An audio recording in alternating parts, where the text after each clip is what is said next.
Hiya.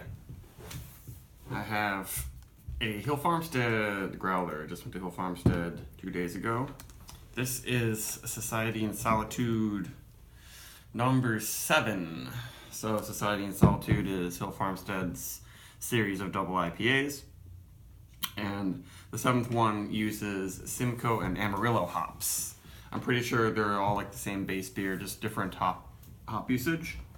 And I've had this one once on tap at Armsby Abbey almost a year ago, and of course it was very good, but I think that was even only like kind of like a small pour, so I finally get to delve in it a little bit more deeply. I really like Simcoe and Amarillo hops. They were kind of like the Citra and Mosaic of 10 or even like 8 years ago, before Citra and Mosaic were even available, I'm pretty sure. They impart lots of citrusy, fruity characteristics. Sometimes kind of stone fruity too, but not quite as tropical as Citra and Mosaic. Yeah, I don't remember too much about the first time I had this, so I'm excited about it. And I think it's pretty darn fresh, because it was all the other Society in Solitudes that on tap had kicked that day. So those are probably had been around for a little bit longer. So let's jump right into it. It's 8% alcohol, probably a very simple malt bill, but they don't really tell you. And I got this big, wacky glass. I can probably pour almost this entire growler in there. But that looks really nice. I poured it a little bit hard, so it has this crazy head here with big soapy bubbles, but then it's really thick and dense. So it just looks perfect. I can smell it already. I got cans of Society in Solitude number 5, which is their American and New Zealand hopped one. So I'll eventually do a review of that. But I've had that one a little more often. This one, only once before, and it's looking really perfect. It looks a little bit hazier and murkier than I think it really is, because this glass is so wide. Because on the bottom there, you can sort of see a little bit of light through. I can sort of see my finger, so it's not crazy murky. Seems like Hill Farmstead doesn't do the like wildly dirty looking murky haze usually, but their head always looks perfect. And I'm getting lots of citrusy aromas, lots of barley aromas though. I really noticed the malt in their beers, and I appreciate that a lot. That's really nice. There's a little bit of a creamsicle type thing that you usually don't get unless you use, Citra, stuff like that. But lots of lemon, lime, and orange juice. Big on the fresh squeezed orange juice and the aroma. A very clean resin quality. Not quite pine. And there are a little bits of juicy fruit, yeasty esters coming out too, but it's not foreign from the hop flavors. It's really supporting and blending into the hops really well. And that head is just beautiful. Got some lacing already. Yeah, this is very well done beer. And it has that deep kind of perfumey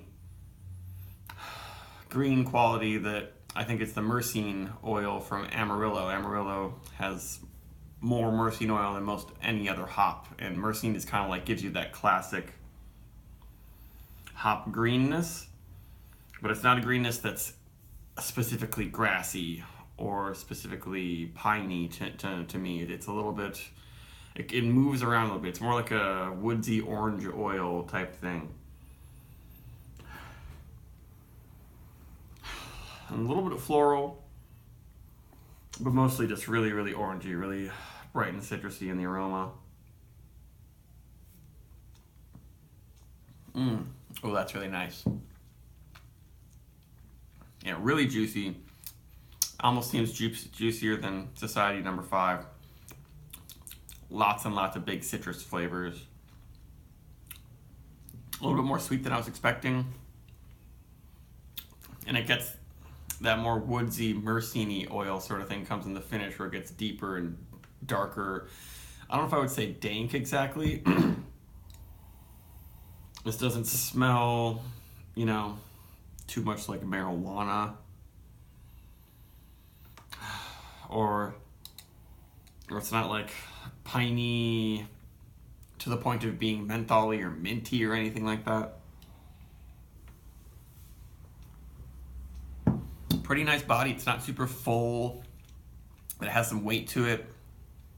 Goes down really easy with like a big orange punch, which is what I get from Amarillo. I'm really noticing the Amarillo even more than the Simcoe, I think.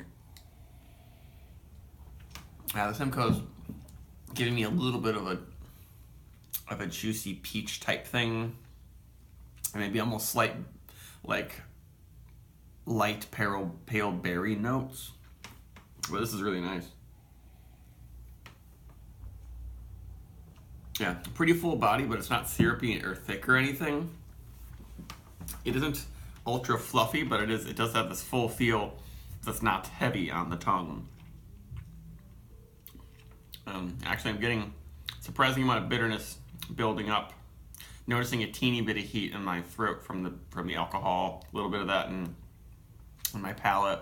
No alcohol, no boozy flavor or aroma though. Yeah, I gotta get deep in there to get to notice the booze and the aroma.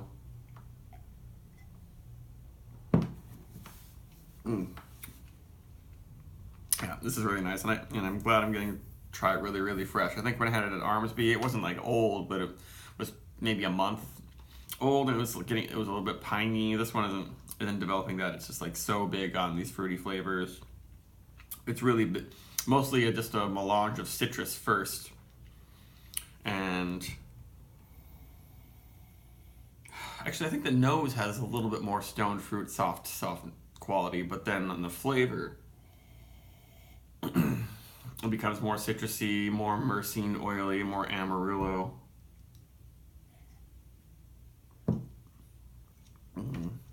Or at least the notes that describe Amarillo for me, because I've had a lot of beers that were single hopped Amarillo focused, so I feel like I really know that quality. And also, I know Simcoe.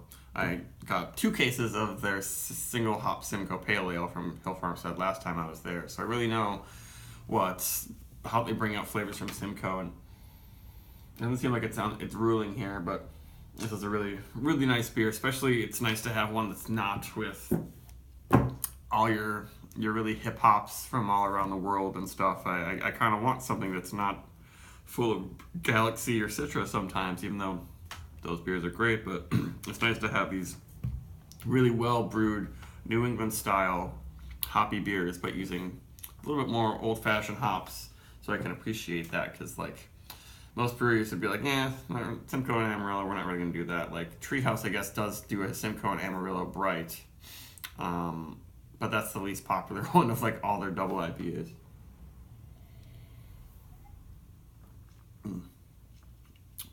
But that is just a fantastic beer. Perfect finish, super clean, no weird yeast flavors coming out. Yeah, I would give this 4.5. It's very, very good. Don't pass this one up if you ever get a chance to try it. Number 7. I mean, all the Society and Solitudes, if you get them fresh and good quality, they're going to be really awesome.